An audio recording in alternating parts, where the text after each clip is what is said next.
Welcome back to Cord Cutting Today for January 18th, 2023. This is a show where we break down some of the biggest stories happening in the world of cord cutting right now and give you my opinion on them. Now, these are my opinions. If you want to find out more about these stories, check out the show notes down below and in the first pinned comment. I'll put a link to them on Amazon so you can find them down there. If you want to read about them, come up with your own thoughts and leave me a comment. Let me know what you think. I'd love to hear from you. So, before we get into it today, could you help us grow the channel? Could you help me support my family? I would really appreciate if you would just hit that subscribe button or hit that thumbs up. Doing one or both lets YouTube know you enjoy what we do here. So YouTube recommends our videos to more people, helping us grow, helping me support my family. And hopefully we can help you break free from the high cost of cable TV and still watch the shows you enjoy. Now, with that said, there's a lot happening in the world of cord cutting. It's been a very busy week with a lot rolling out, a lot leaking out. So let's dive into it. Start off with YouTube TVs rolling out a new user interface. This was spotted by a user on Facebook who gave us permission to use their image. But YouTube is doing a slight redesign on YouTube TV that brings it more in line with a Google TV user interface. Gone are the vertical menus on the left, for example, for the DVR. And now you have two rows of recommended content and a horizontal row for menus. Really allows Google to put more AI or algorithmically generated suggestions up there for you to hopefully watch more content, allow them to put more ads, especially in the on-demand stuff, helping them make more money. Really, that's what this redesign seems to be about. A lot of people are asking about the DVR guide update. That update's not even, or not the DVR, the channel guide update, which brings the clock, for example, into it. That update's not even finished rolling out yet, so we'll have to wait and see what happens with that. But one thing I found is if you are in the test group of people that got this new user interface in the DVR, it's across multiple devices. It seems to be on everything, no matter what you're using with that. Now, Google seems to be testing it out a little bit in a small early rollout. You can't apply to join that test group. They just seem to have randomly selected a group of people to test out this new user interface to see if it works better. I'm sure they're looking at data of that versus the traditional YouTube TV data, seeing how it plays out between the two of them with that. If it all works out, probably in the next few months, we'll see YouTube TV roll out this new user interface to everybody. I'll put a link to it down in the show notes if you want to find this. But I actually kind of like the change here. I always thought the library part of the YouTube user interface was one of the weaker parts of it, especially with an excellent guide and an excellent home screen. So we'll see what happens here with the changes on that. All right, next story up, the death of cable TV. The watch continues. Big movement in the world of cable TV. For the first time in a very long time, TNT will not air an original scripted new programming. They still have a lot of programming. They still have reruns of other original programming they used to air. But recently, TNT announced that Snowpiercer, I hope I'm saying that right, will not be airing its fourth and final season. Even though the production had completed, they decided it just wasn't worth airing it, and the producers behind the show are now shopping it around to other networks to hopefully get the final season aired. Wouldn't be surprised to find that on a streaming service, to be honest with you. Basically, I think what's happening here is TNT looked at it. I'm sure there was some type of either write-off for taxes. Discovery's been very big into that, or there was a payment they would have had made to the company to air it, and they decided it just wasn't worth it. TNT is instead going to be focusing more heavily on it seems like sports, which has become a major focus of many networks out there. We'll talk more about that in a little bit. But TNT, for the first time since, let me get this right, 1996, does not have a new original scripted program in the works. Now, they will continue to air reruns. They will air live sports, which falls under the unscripted section when it comes to also the sports coverage. I'm sure you can argue that there are some scripts when it comes to news coverages and the like, but this isn't a scripted drama, etc. with it. So a huge moment in the world of cable TV. Increasingly, people are not turning to, like TNT, to watch new programs when it airs. They'd rather go to HBO Max, Paramount Plus, Netflix, Hulu, Amazon, etc. to watch what they want to watch when they want to watch it. Networks like TNT, TBS, and more are increasingly becoming sports networks because that's what people turn in to watch, and it drives a very high ad dollar because the people are watching it live, which means they're not fast forwarding through commercials. Driving up ad revenue means Discovery and other companies, Warner Brothers Discovery. The long name is going to take me a while to get used to. I hope they shrink it. But that they would rather air more sports, more live events, because they can charge higher ad rates for it. We'll see what happens there. Does it surprise you that TNT stopped airing new original programming? Do you watch any must-watch TV where you're like, hey, this show's on at 8, I make sure to watch it every day at 8? Leave me a comment, let me know if you do that. Or if you just wait for the DVR or wait for it to come to a streaming service, let me know. All right. Major League Baseball is once again added to end local broadcast blackouts. Now, one of the biggest issues with cord cutting since it's been cord cutting is the fact that in-market streaming of several sports, NBA and NHL and MLB, it primarily is blocked out a lot unless you actually have that channel on a service like YouTube TV, Hulu, etc. Increasingly, though, people want it without that. They just want to subscribe to it. Sinclair, for their Bally Sports Networks, has launched a $20 a month service to give you a chance to subscribe there. But Major League Baseball has said, hey, we want to buy back in-market rights. We want to offer a streaming in-market and out-market option. Exactly how they do that's unknown. They could partner with like YouTube, similar to what NFL Sunday Ticket did. I know those aren't exactly one-for-one comparisons. But there's also the possibility of them bringing it to the at-bat service that MLB offers to offer in-market games through that. Now, to make this possible, Major League Baseball has hired Billy Chambers as Vice President of Local Media. He previously was CFO for 21 Fox Regional Sports Networks before they were sold to Sinclair and became Bally Sports. He's got a lot of experience in this market. His job, according to reports from the Sports Business Journal, will be to find a way to strike deals, to get the rights back, and to offer in-market streaming. A huge moment for cord cutting. Honestly, it seems inevitable at this moment. It's just a question of when, not if. And that win is probably not anytime soon, maybe by the end of the season, but that's a lot of wishful thinking. It's probably a little farther away than that. We'll have to kind of wait and see what happens. All right, Microsoft has some bad news. According to a report from Sky News, Microsoft will start laying off thousands of employees starting today when I'm recording this. Microsoft is reportedly planning to lay off about 5% of its workforce, and that could be as much as 11,000 employees laid off across all parts of Microsoft. Microsoft and many other tech companies had a booming 2020, 2021 as people turned online for tech. Microsoft Office was a big business as companies looked for ways to do things online. Microsoft Teams is what I'm actually thinking of.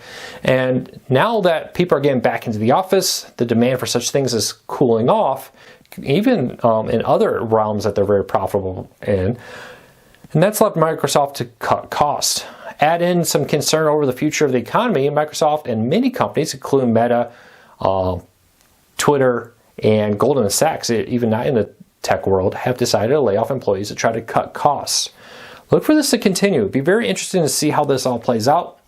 There's definitely concern over the future of the economy, and that's going to probably impact streaming services more and more. Tech companies are becoming increasingly impacted by the falling advertising rates, we'll call it, and the uncertainty over the future of the market. We'll have to keep a close eye on that. Speaking of growth and future of the economy, Dish plans to raise $1.5 billion in senior secured notes. Dish hopes to use this money to generate operating expenses, probably for the TV side too, but they specifically also list out building out their wireless networks. A lot of people still don't realize Dish is now the 4th largest wireless provider in the United States. After AT&T, T-Mobile, and Verizon comes Dish with their Boost Mobile. They bought Boost Mobile after the Sprint T-Mobile merger, and they've been busily building out their 5G network. Last summer, they hit about 20% of the United States, or I think it was 20% of people living in the United States, not necessarily square footage, are now covered by their 5G network. To fill in the other gaps, they have partnerships with other wireless providers to kind of piggyback off their network with that. Now, Dish hopes to use this money to build out their network and become a leader in the 5G world. Dish has been one of the more forward-thinking TV companies out there. They were one of the first with a live TV streaming service with Sling TV hitting the market. They've also now looked around and said, you know what, the TV market's changing. Let's diversify and let's get into wireless internet, or internet too through 5G, but wireless phone services and Internet of Things and all kinds of stuff that they want to do there to diversify the company. It'll be very interesting to see what happens. Keep an eye on Dish. I know a lot of people like to laugh at Dish. Oh, it's a small satellite company struggling. Cord cutting is going to kill it. the leadership over there is doing some fun, interesting things. Keep an eye on that. In a few years, Dish is probably going to look like a very different company from what you're used to in the past. All right. Hey, if you think of the CW network, do you think of sports? Do you think of golf? Well, you may just be doing that soon. The CW is reportedly about to announce a deal to air the Live Golf events in the United States. Now, Live Golf is the Saudi-backed golfing group to take on the PGA, and they are reportedly still looking for a deal to have TV. Originally was or TV airing here in the United States. They got other TV deals worldwide. Originally, it was reported that they were going to pay Fox Sports to air their events on FS1 and FS2, but they would have actually had to pay Fox to do that. Now it's being reported that a revenue sharing deal is going to be reached with the CW network, which is now owned by Nexstar out there, and that they will split the profit from their events, and LIV Golf, or Live Golf, however you say that, will be able to take advantage of that. This is a huge win for probably both. The big things out there that are profitable, like I talked about earlier, is sports, live news, live events, stuff people are going to watch live so that they see the ads with it. The CW has definitely been changing a lot under new ownership, and adding live sports is probably not going to stop with golf. We'll see what happens here. But according to Sports Illustrated, this deal will be announced very soon. We'll see what happens. All right, ATSC 3.0 Next Gen TV is a great way to watch TV. And I was very excited when Tableau announced that they're going to have a DVR with a new Next Gen tuner. These new Next Gen tuners will bring things, possibility of like 4K TV, a whole lot more channels than what you can receive with your current over-the-air antenna and TV reception. Now, for the antenna, nothing changes. The antenna is just a dumb piece of metal. It's actually the tuner in your TV, or in this case, in the DVR, that will be able to pull the signal out there, because that piece of metal antenna is picking up AM, FM radio, picking up all kind of radio signals. It's the tuner in your TV or in the DVR that picks out the specific frequencies for TV shows. Well, Tableau had announced a ATSC 3.0 DVR, and they were going to roll that out last year. They delayed it, and now they're refunding customers their money. When I reached out to Tableau for comment, they were very clear that they still plan to release this DVR, but because of the uncertainty over the DRM, ATSC 3.0 has the ability to implement DVRM to offer things like movie rentals over the air and a whole lot more. Because there was uncertainty about that, they didn't want to release a product that in a few years when DRM came out, if it does come out, we'll see if that happens, that the DVR wouldn't work. And I actually really respect Nuvio, the parent company behind Tableau DVRs, for saying, hey, we're going to pump the brakes here, we're going to hold on. We want to make sure that when we sell you a product, we're not going to sell you a bad product in a few years that you can't use because we didn't include the proper DRM with it. So they say they're going to work with ATSC 3.0 to try to figure out what the proper specs are going to be for the DRM. So they'll be able to give you a DVR that will be ability to use even if ATSC 3.0 does roll out DVR. So huge props to Nuvio for saying, hey, you know, there's some stuff here we don't know. We don't want to sell you a bad product. We're going to refund your money. We're going to continue development here. And when the product is right, when we have confidence behind it that going forward in the future, it's not just going to work today, it's going to work in the future, then we'll put it on the market. So huge 2 thumbs up. Really respect the company for doing that. And it's very easy for companies to say, well, we released a product that worked then. It's not our problem that the DRM was added later. So I respect that. All right, let's keep moving on. Local Now. Now, it was reported recently that Local Now will be adding PBS stations, local stations.